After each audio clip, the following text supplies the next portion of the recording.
उंगली अंगूठे से बड़ी है उसे निश्चित रूपेण स्त्री सुख लाभ प्राप्त होता है। बहुत ध्यान से सुनिएगा।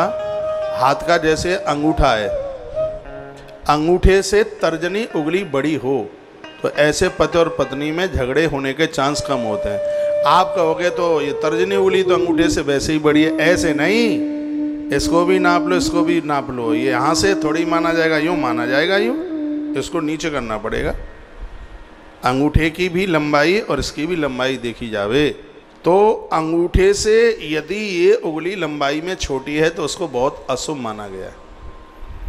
यदि अंगूठे से तर्जनी उंगली छोटी है तो पति और पत्नी में जीवन में बन ही नहीं सकती, झगड़ाई के बिना रह ही नहीं पाएंगे। तो ये लक्षणों का वर्णन किया गया है।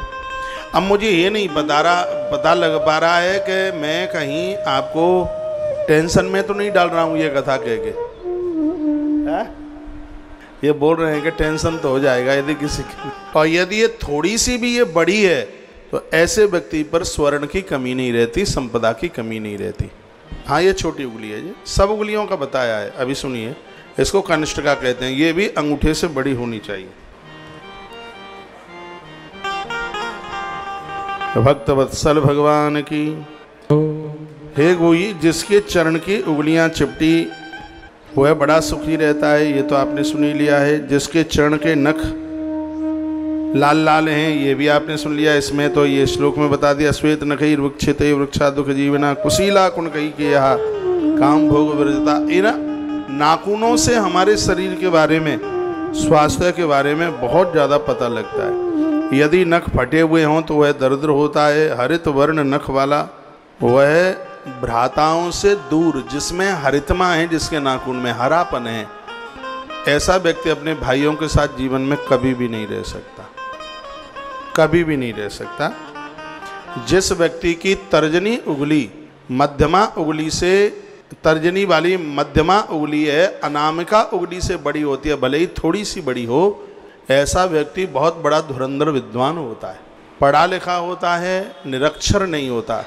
तर्जनी उंगली के बगल की जो उंगली है उसको मध्यमा कहते हैं, उसके जो बगल की उंगली है उसको अनामिका कहते हैं।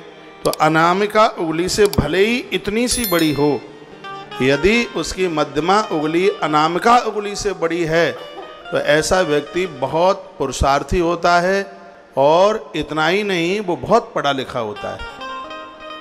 मध्यमा उंगली से कहते हैं ये है, ये है। अब मैंने तो अभी तो देखी नहीं है मेरी कैसी है, अभी तो मैंने श्लोक ही पढ़ा है, देखता हूँ। तो यह है तर्जनी।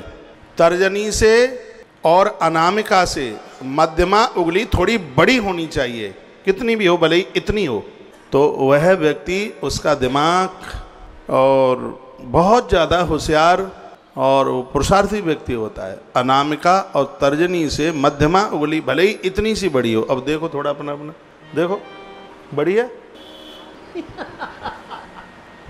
बड़ी तो मेरी भी है? ये है अनामिका और ये है तर्जनी, और बीच की है मध्यमा, ये। हाँ, भले ही थोड़ी सी बड़ी है तो बड़ी, ये बड़ी होनी चाहिए। आपकी भी बड़ी है, बड़ी है सबकी। हाँ, तो इसको शुभ माना गया है।